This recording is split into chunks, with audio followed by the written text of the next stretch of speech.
Beaucoup de monde était venu ici au Stade du Manoir pour voir René Ranger. Il était bien là, regardez cette image dans les vestiaires du Stade du Manoir. Ranger, pas de doute, c'est lui, le tatouage dans le bas du dos de l'international All Black. 6 sélections, le smiley sur le strap, tout va bien.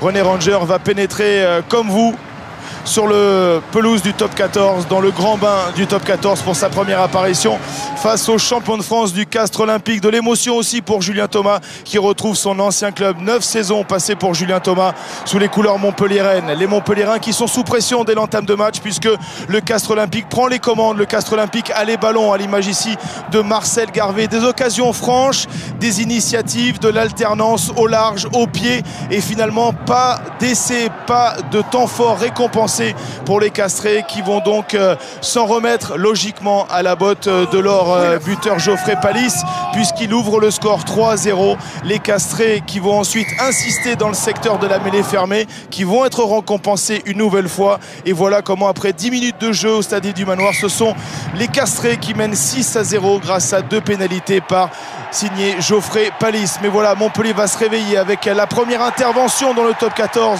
du All Black. René Ranger au contact, il ne perd pas le ballon. Derrière lui, on va pouvoir enchaîner avec le relais de Demarco, d'Alexandre Bias. Les Montpelliérains sont enfin entrés dans la partie, mais voilà, il y a toujours le petit geste qui fait la différence. Un en avant, on revoit l'attitude de René Ranger qui a été peu servi, qui a eu peu de ballons exploités, mais qui a tout de même permis à son équipe de se remettre dans le droit chemin. Le droit chemin, eh bien, à la 20e minute, ils vont le trouver enfin, les Montpelliérains, avec le premier essai inscrit sur leur première occasion par Winand Olivier. Ils reviennent à un tout petit point, 6-5, ils sont menés, mais grâce à la transformation de Benoît Payaug, ils vont prendre les commandes de la partie, 7-6. Les Castrés dominaient cette entame de match. Les Castrés de Serge Millas sont maintenant menés 7-6. Montpellier a des envies d'espace, des envies de grand air, à l'image de François Trinduc qui perce, mais derrière une faute d'Ibrahim Diarra au pied des poteaux. Il n'y aura pas de carton jaune, mais il y aura une pénalité suite à cette belle initiative de François Trinduc. Et à la mi-temps, Benoît Payaug va permettre à son équipe de regagner les vestiaires avec une courte avance, 10-9.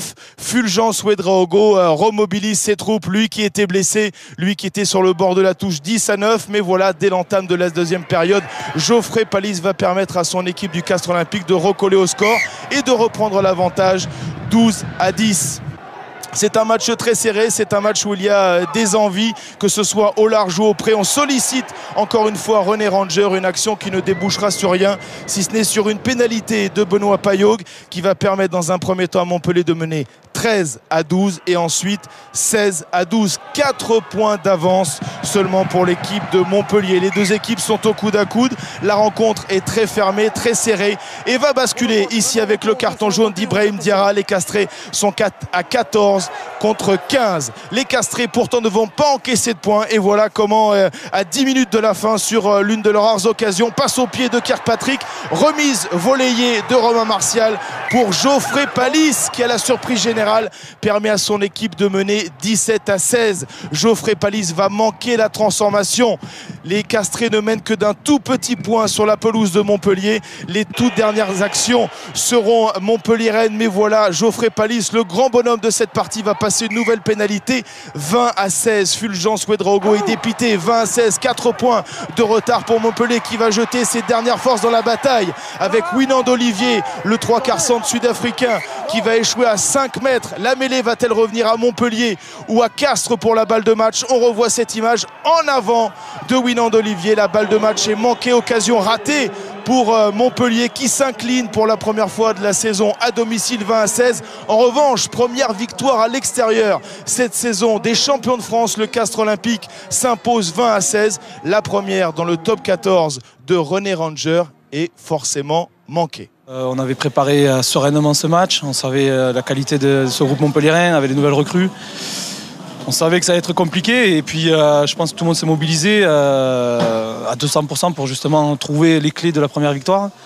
Maintenant, je pense que l'état d'esprit du groupe a fait qu'on a pu basculer vers la victoire parce que tout le monde a mis du cœur, tout le monde a mis de l'envie. Il n'y a pas eu forcément un grand match face à une équipe avec une grosse défense comme Montpellier. On savait très bien que ça n'allait pas envoyer des ballons à l'aile, mais voilà, on a su tenir un peu le combat et ça nous a réussi. Ouais.